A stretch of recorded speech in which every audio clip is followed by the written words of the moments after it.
Hola chicos, soy yo de nuevo. Estamos en la semana 3 de parto, puerperio y periodo perinatal y vamos a platicar toda la bioquímica acerca del embarazo, el parto y la lactancia y algunas cosas más. ¿Sale?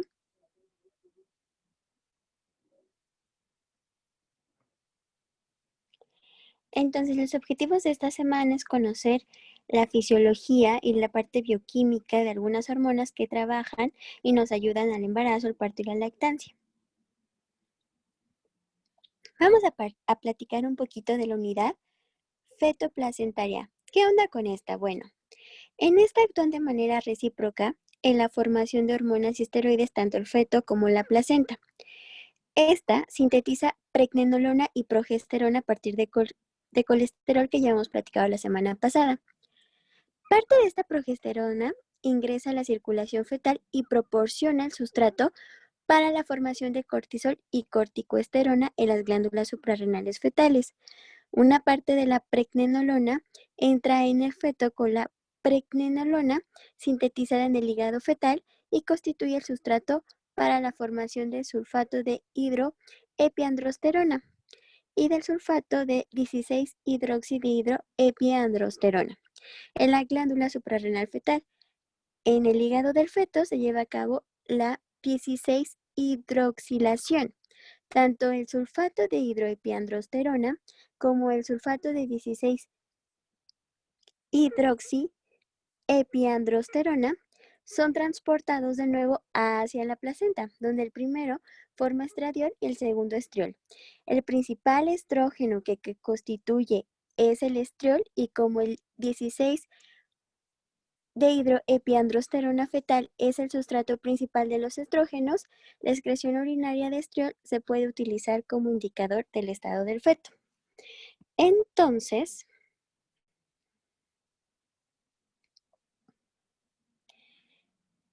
un pequeño resumen es suprarrenales fetales y placenta, de hidroepiandrosterona pregnenolona y 16-hidroxidihidroepiandrosterona feto.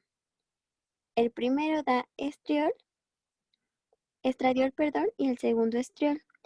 Acuérdense que aquí lo más importante es que el estriol es el estrógeno principal para el embarazo. Si el estriol no está, no se da el embarazo, ¿va?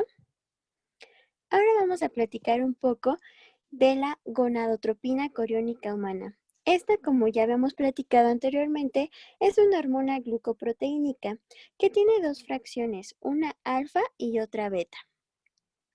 La alfa también la tiene la LH y la FSH, pero la fracción beta no. Entonces, este es sumamente importante, ¿de acuerdo?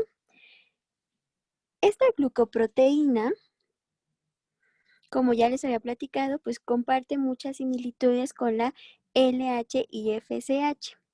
Tiene un peso molecular aproximadamente de 18,000 kilodaltons y esta hormona es básicamente luteinizante y lutotrópica y su actividad como hormona FSH es mínima. Se puede medir por medio de radioinmunoanálisis y se detecta en sangre desde los 6 días posteriores a la concepción. Entonces, en sangre, 6 días, ¿va? Luego, entonces, en orina la vamos a encontrar hasta 14 días. En algunas bibliografías dicen antes, después, nosotros vamos a decir que en sangre 6 días y en orina 14 días. Y se empieza a secretar por el sincitio trofoblasto. Eso es sumamente importante. Esta hormona no es única del embarazo, eso siempre téngalo en cuenta, porque nos ayuda como marcador tumoral, ¿sale? Y podemos encontrarlo también elevada pacientes con cáncer de mama, con cáncer de ovario, algunas veces también en cáncer de testículo, hasta incluso en algunos tumores del aparato digestivo. Entonces, pues bueno, no es propia del embarazo, ¿va? La prolactina, esta es otra hormona sumamente importante en esto del embarazo. ¿Por qué? Bueno, porque la prolactina se compone de 199 residuos, tiene 3 enlaces disulfuro y tiene una semivida en sangre de 20 minutos, ¿sale? Las prolactinas se parecen mucho estructuralmente a la LH y FSH y por eso está en este grupito y son secretadas por el endometrio y por la placenta. Sus receptores son estas cositas que vemos aquí, que es el JAK y el STAT, y son muy importantes para su señalización y su sintetización, ¿de acuerdo? Las acciones de la prolactina generan la secreción de leche desde la mama después de que ha sido preparada por el estrógeno. Y la progesterona, su efecto en la mama comprende aumentar los niveles de RNA mensajero con la producción ulterior de caseína y lactoalbúmina.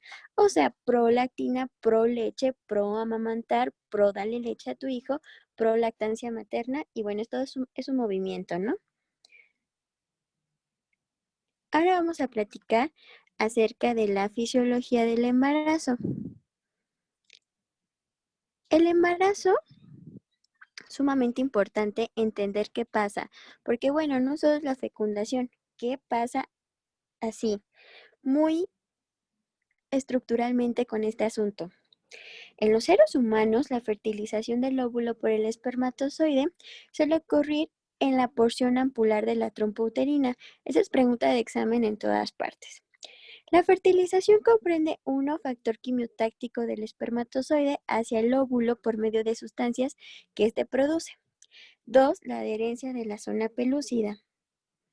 3, penetración de la zona pelúcida y reacción acrosómica.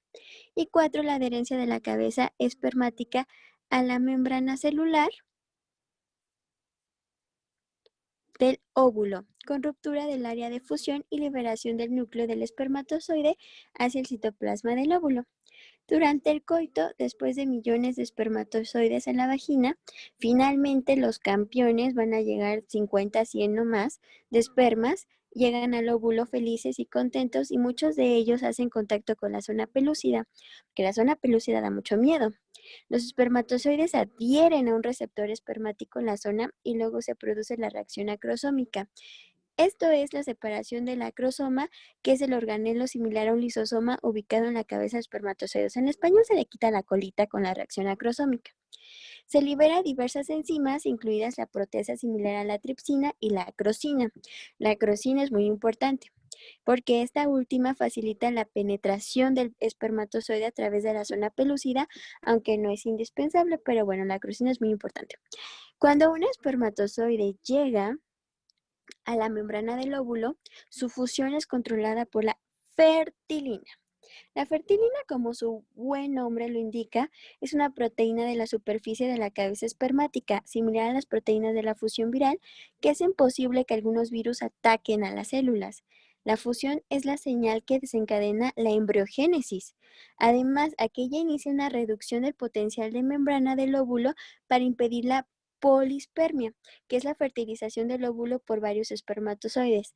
Después de este cambio transitorio del potencial, se produce una transformación estructural en la zona pelúcida que protege contra la polispermia por un intervalo más prolongado. El embrión, ahora llamado blastocisto, desciende a lo largo de la trompa uterina hasta llegar al útero. Este viaje tan tenebroso y tan horrible tarda unos 3 días, durante los cuales el blastocisto alcanza la fase de 8 o 16 células, donde ahí se empiezan a multiplicar muy felices. Entonces, 8 y 16 células es muy importante, yo creo que eso ya lo han platicado en sus clases de histo. Una vez en contacto con el endometrio, el blastocisto se rodea de una capa externa, del sincitio trofoblasto, que corresponde a un glomerulado multinucleado sin límites celulares evidentes, y de una capa interna, el citotrofoblasto, formado por células individuales. El sincitio trofoblasto erosiona el endometrio y el blastocisto ingresa a la misma implantación. O sea, esto es súper importante porque el sincitio trofoblasto así literal va con todo, rompe para que nuestro bellísimo este, blastocito se implante ahí. Por lo general, este se implanta en la pared posterior del útero. Eso es importante porque tiene que ver con fisiopato de muchas patologías. A continuación se forma una placenta y el trofoblasto permanece unido a esta. y todos somos súper felices y contentos hasta sigue la embriogénesis y bla, bla, bla. Entonces, les puse acá un cuadrito donde está la concentración máxima de hormonas. Entonces, las hormonas del embarazo, en resumen, son las siguientes, ¿no?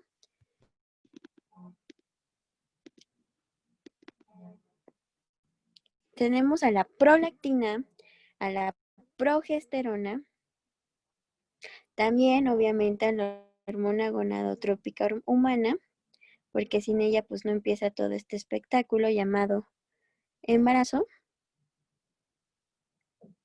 a la relaxina, que ya platicamos de la semana 2 que hace, al estriol, al estradiol, a la progesterona, ¿sale?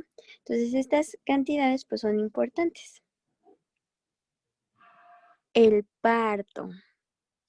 El parto es una cosa así horrible que todas las mujeres dirían, no, pues sale bye, pero no sé por qué extraña razón vuelven, ¿no? Vuelven a ese lugar tenebroso y pues nada, no sí sé por qué vuelven, pero ese es otro tema.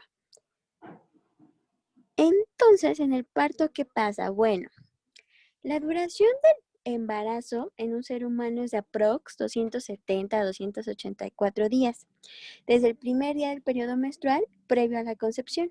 La frecuencia de las contracciones uterinas irregulares aumenta el curso del último mes del embarazo.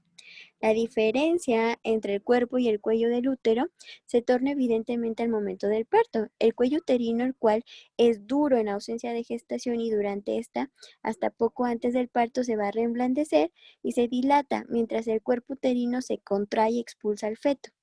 Aún se desconocen muchos de los mecanismos que estimulan el inicio del trabajo de parto, pero bueno, un factor es el aumento de los estrógenos circulantes producido por mayor cantidad de la dihidroepiandrosterona circulante, la cual eleva el potencial de excitación del útero, así como el número de conexiones comunicantes entre las células miometriales y provoca la generación de más prostaglandinas, las cuales a su vez originan las contracciones uterinas.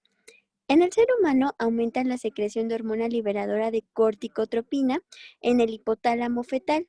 A esto se agrega la mayor producción placentaria de esta misma hormona, así se incrementa las la concentración de ACTH, que es la hormona adrenocorticotrópica, circulante en el feto, y el aumento resultante en el cortisol acelera la maduración del sistema respiratorio.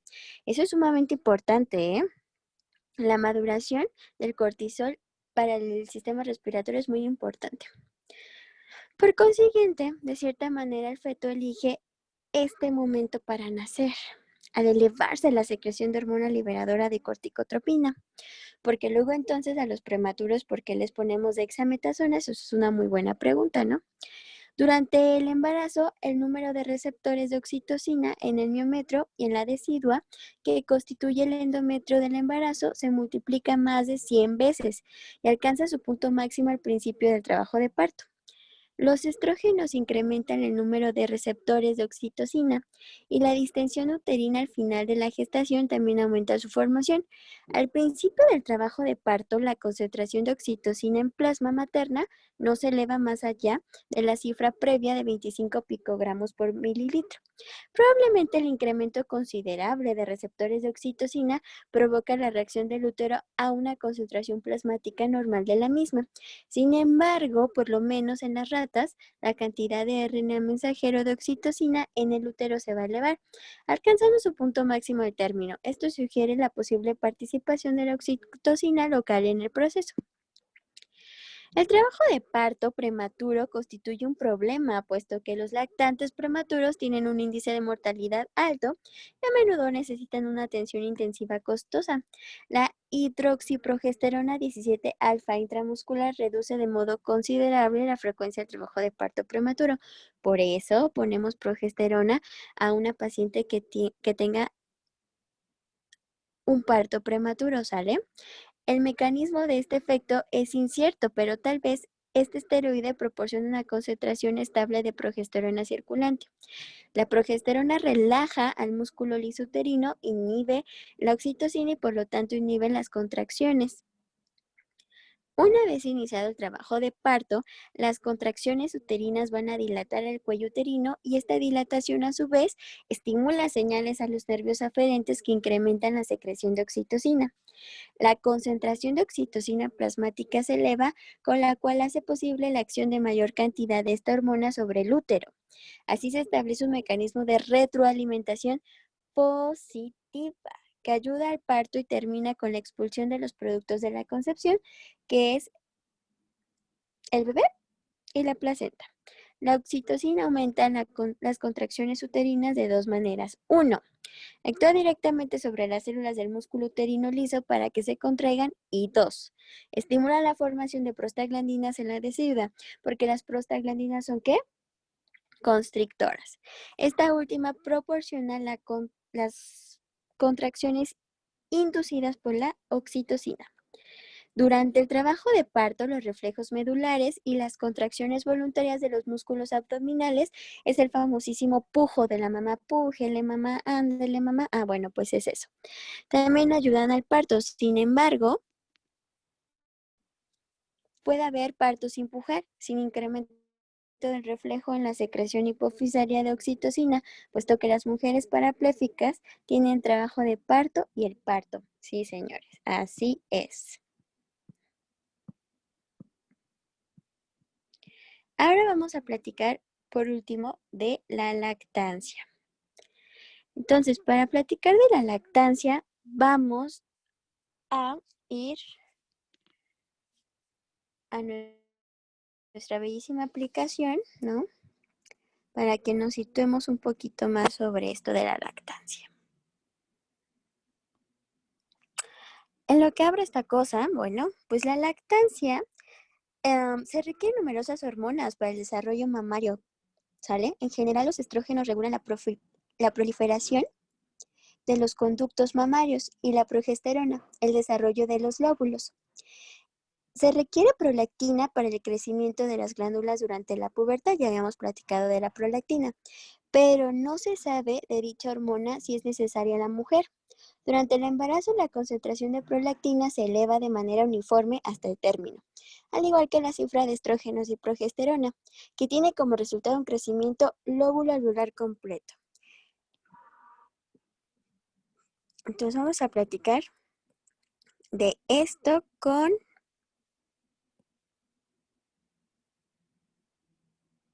un bello esquema, ¿va?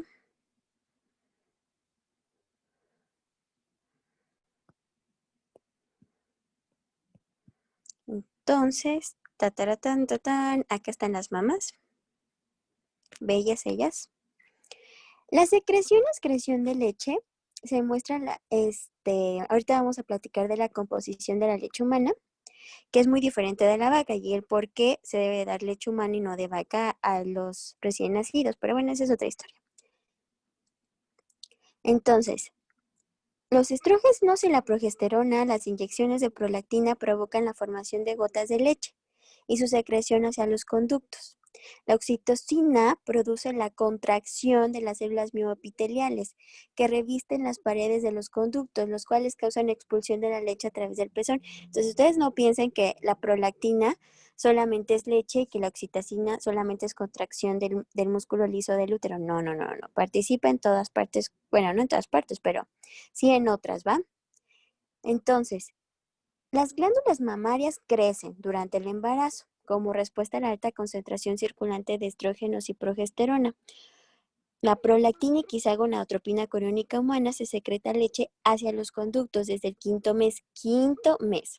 Pero esta cantidad es muy pequeña si se compara con el valor máximo de secreción de la leche posterior al parto. La mayoría de los animales secreta leche desde la primera hora después del parto, pero en las mujeres la leche tarda en bajar entre unos 2, 3 días, ¿va? Entonces es muy importante que le digan a sus pacientitas lo siguiente, porque luego dicen, ay, es que no me sale leche y no sé qué. Bueno, tarda, señora. Entonces, luego de la expulsión de la placenta durante el parto, la concentración de estrógenos y progesterona circulantes desciende de forma repentina. Esta reducción súbita de los estrógenos circulantes estimula la lactancia. Entonces, la reducción súbita de los estrógenos circulantes estimula la lactancia, ¿de acuerdo? La prolactina y los estrógenos son sinérgicos para el crecimiento mamario, pero estos últimos, o sea, los estrógenos, antagonizan el efecto generador de leche de la prolactina en la glándula mamaria. De hecho, en mujeres que no desean amamantar a sus hijos es factible proporcionar estrógenos para suspender la lactancia, lo cual es muy malo y lo cual también es algo para entender el por qué no se les debe de poner a las pacientitas que han tenido un bebé un control prenatal con estrógenos. Es por esta razón, ¿sale? Por el feedback negativo que hace con la lactancia materna. La succión no solo despierta la liberación refleja de oxitocina por aquello de la contracción, sino también mantiene y aumenta la secreción de leche, puesto que estimula la secreción de prolactina. Entonces la prolactina y la oxitocina actúan sinérgicamente y por favor, por eso también le decimos a la señora, póngase a su bebé para que succione y entonces le salga la leche. Es algo muy burdo, pero aquí está la explicación, ¿sale? Es para estimular la liberación refleja de oxitocina y entonces haya una inyección de leche, ¿va? Las mujeres que no amamantan suelen tener un primer periodo menstrual 6 semanas después del parto. Sin embargo, aquellas con una lactancia regular tienen amenorrea por 25 a 30 semanas. Y por eso algunos mujeres les van a decir que bueno, que ellas nunca menstruaron, que durante que le dieron leche a su bebé no menstruaron y es por esta razón. La alimentación al pecho materno estimula la producción de prolactina y la evidencia sugiere que esta última inhibe la secreción de hormonas liberadoras de gonadotropina, ¿sale? Bloquea la acción de esta hormona sobre la hipófisis y antagoniza el efecto de las gonadotropinas sobre los ovarios. La ovulación se bloquea y los ovarios se encuentran inactivos, de manera que los estrógenos y la progesterona descienden de modo considerable.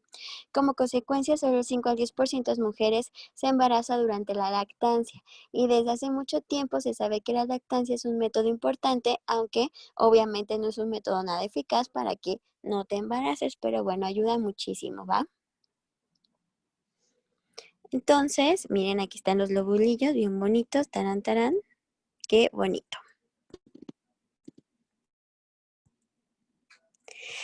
La composición de la leche es muy importante, ¿sale? Tiene agua en su mayor concentración, o sea, la leche materna tiene mucha agua, tiene lactosa, tiene proteínas, tiene grasitas, tiene ácido linoleico y tiene muchas chunches. Como ven, aquí no tenemos vitamina K, por eso se les pone vitamina K a los niños, ¿sale? Al nacer, obviamente. Bueno, pues muchísimas gracias. Esto ha sido todo por la semana 3 y vamos a finalizar con esto. Respeta tu ciencia, no te manches las manos por dinero. Sé sincero con quien ve en ti un salvador. Dios te ha elegido para salvar vidas, no las destruyas, defiéndela. Evita exterminar inocentes. Cada vez que alguno de nosotros parta, recuérdalo y toma de nosotros el ejemplo bueno que te nutre el alma, no las cosas malas, porque bueno, somos seres humanos y tenemos cosas malas. Cuando requieras ser escuchado o te haga falta un consejo, cuenta con nosotros, los viejos brujos, que sabremos escucharte, darte un consejo y aprender de ti. Tu hermano en la ciencia, el doctor que habíamos platicado en la semana 1, ¿sale? Bueno, pues muchas gracias. Por mi parte ha sido todo.